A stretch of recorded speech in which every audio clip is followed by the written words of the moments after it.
درود ارادت، سلام و عرض ادب خدمت یکایک شما عزیزان. به مینی دوره فصل هوش خوش آمدید. بنده مهدی کیخان هستم، مدرس حرفه‌ای هوش مصنوعی از کانال مهندس هوش. در خدمت شما هستم با بخش دوم مینی دوره فصل هوش، بخش تصویرسازی با هوش مصنوعی. این قسمت قراره بهتون سایت کرئا رو توضیح بدم، یک سایت فوق‌العاده عالی و با در واقع بخش‌های جذاب و دیدنی که شما میتونید در واقع ازش استفاده کنید و خروجی‌های درجه یکی رو بگیرید. کافیه داخل مرورگرتون سرچ بزنید kera.ai. زمانی که در واقع سرچ بزنید، اولین سایت رو که وارد بشید، محیطی که به شما نمایش میده به این صورت هست. در واقع خب این سایت هم این سایت های در واقع دیگر هوش مصنوعی هم نسخه پولی داره و هم نسخه رایگانش که حالا خروجی تصویری که ما میخوایم بگیریم با نسخه رایگانشه و خودتون هم متعجب خواهید شد. خب اینجا همونطوری که میبینید قسمت فلاکس داره، همون تولید تصویرشه. این قسمت بحث ادیتشه، یعنی تصویر رو میتونیم ادیت کنیم. این قسمت میتونیم ویدیو بسازیم. این قسمت میتونه عیناً ما با پرامپتی که داریم میزنیم تصویر برای ما تولید کنه. این قسمت در واقع عکس‌های ما رو با کیفیت میکنه. اینجا میتونیم لوگو بسازیم و در واقع ویژگی هایی بود که در واقع کرئا داره که فوق‌العاده جذاب کلان در واقع روی کرد این سایت رو میبینید. خب کافیه که من اینجا اول بیام لاگین کنم، عین در واقع دیپسیک میام میزنم روی گوگل، کانکت بشه با گوگل. خب مجدد میزنیم. آها، چون من از قبل در واقع وارد شدم با اکانتم مستقیما وارد شد، ولی عین دیپسیک دیگه. شما زمانی که بزنید روی در واقع گوگل مستقیما وصل میشه و به همین صورت که مشاهده میکنید محیطش نمایش داده میشه و اینجا اگر دیدید به این صورت بود یعنی اینکه اکانتتون وارد شده. خب من میام قسمت فلاکس. این محیطی هست که مشاهده میکنید. این قسمت در واقع سبک هایی هست که شما میتونید در واقع ازش استفاده کنید. این قسمت میتونید رندوم بزنید. اینجا سبک های در واقع خود سایت کرئا هست. اینجا میتونید سبک انتخاب کنید، یعنی اینجا بزنید کل سبک ها رو براتون میاره و میتونید در واقع سبک نمیدونم انیمیشن، 3 بعدی، 2 بعدی، هر چیزی که مد نظر دارید اینجا میتونید در واقع پیدا کنید. خب و اینجا هم در واقع اندازش رو میتونید تعیین کنید. این قسمت در واقع بحث بیشتر یوتیوب و بحث فضای این اینستاگرامیه. اینجا بیشتر ریلز و استوری و این هاست و در واقع توضیح دیگه نداره. بریم قسمت دیپسیک. اگه یادتون باشه توی آموزش اول ما یه پرامپتی رو دریافت کردیم به انگلیسی، درسته؟ میام اینو از همون اول تا پایین، حالا قسمت تکستش هم میخوایم نیفته ولی خب از اول تا جایی که پرامپتو به ما داده میایم در واقع کپی میکنیم، بعد میبریم اینجا پست میکنیم.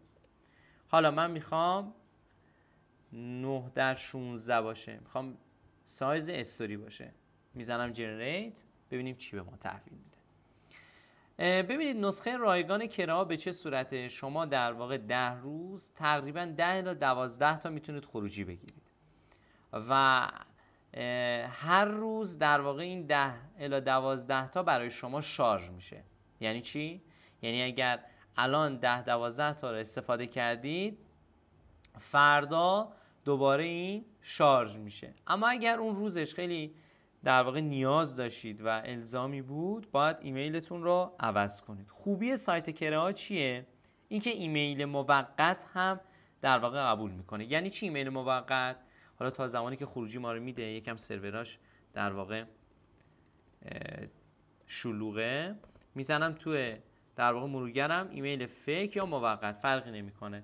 این دوتا سایت اولی تمپ میل و مهمل دوتا در واقع سایتی هستن که ایمیل موقت به ما میدن یا ایمیل یک بار مصرف. کافیه حالا مثلا من سایت اول رو باز کردم، تمپ میل، اینجا به من یه ایمیل میده،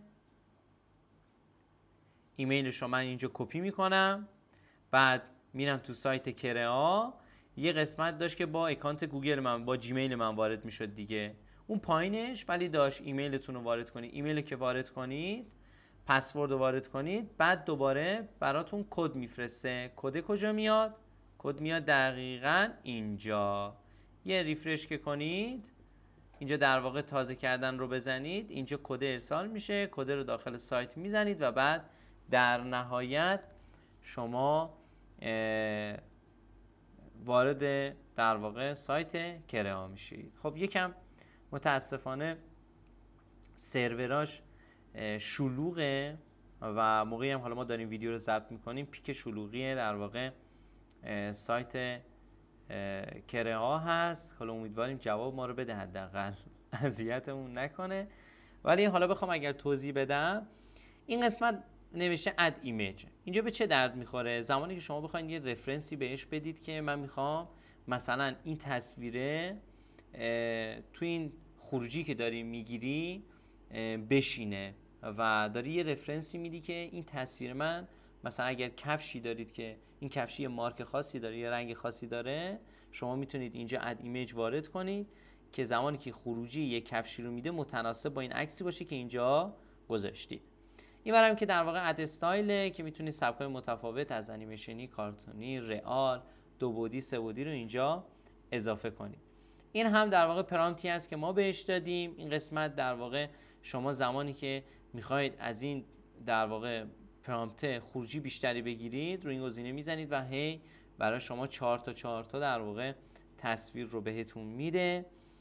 و اون بالا هم در واقع گفتم که این که حالا بحث در واقع به محیط اصلیش برمیگرده، ادیتش رو داریم، با کیفیت سازی تصاویر رو داریم، ترین کردن یعنی شما یک کاراکتر ثابتی رو همیشه دارید شما و میتونید در واقع با اون کاراکتر ثابت یه سیر داستانی رو داشته باشید که میگم اینها در واقع با نسخه های پولی کار میکنه و نسخه رایگان در واقع به ما این ویژگی رو به ما نمیده. خب بالاخره سروراش جواب داد و به ما خروجی داد. میتونید ببینید، نگاه کنید مثلا حالا متن چون انگلیسی هست خیلی قشنگ‌تر داده، مثلا نمیشه رمضان مبارک، ولی اگر فارسی یا عربی باشه خیلی ناجور میشه، اصلا ناخواناست و اذیت میکنه. مثلا این تصویر رو نگاه کنید، خیلی قشنگه به نظرم و حالا میتونیم مجددا دوباره جنریت رو بزنیم و 4 تا تصویر دیگه ای بر ما تولید میکنه. خب حالا امکان داره که در واقع طول بکشه و کمی اذیت کنه ما رو توی در واقع خروجی گرفتن، حالا به خاطر اینکه در واقع پیکی که حالا ما داریم ضبط میکنیم در واقع همون پیک شلوغی سایت کرئا است. این در واقع کلیت خروجی گرفتن تصویر از سایت کرئا هست. خیلی راحته، قطعا با خلاقیت‌های بیشتر عکس‌های جذابتری رو خروجی خواهیم گرفت. بریم ادامه آموزش، بحث گسترش سازی از دست ندید. بریم.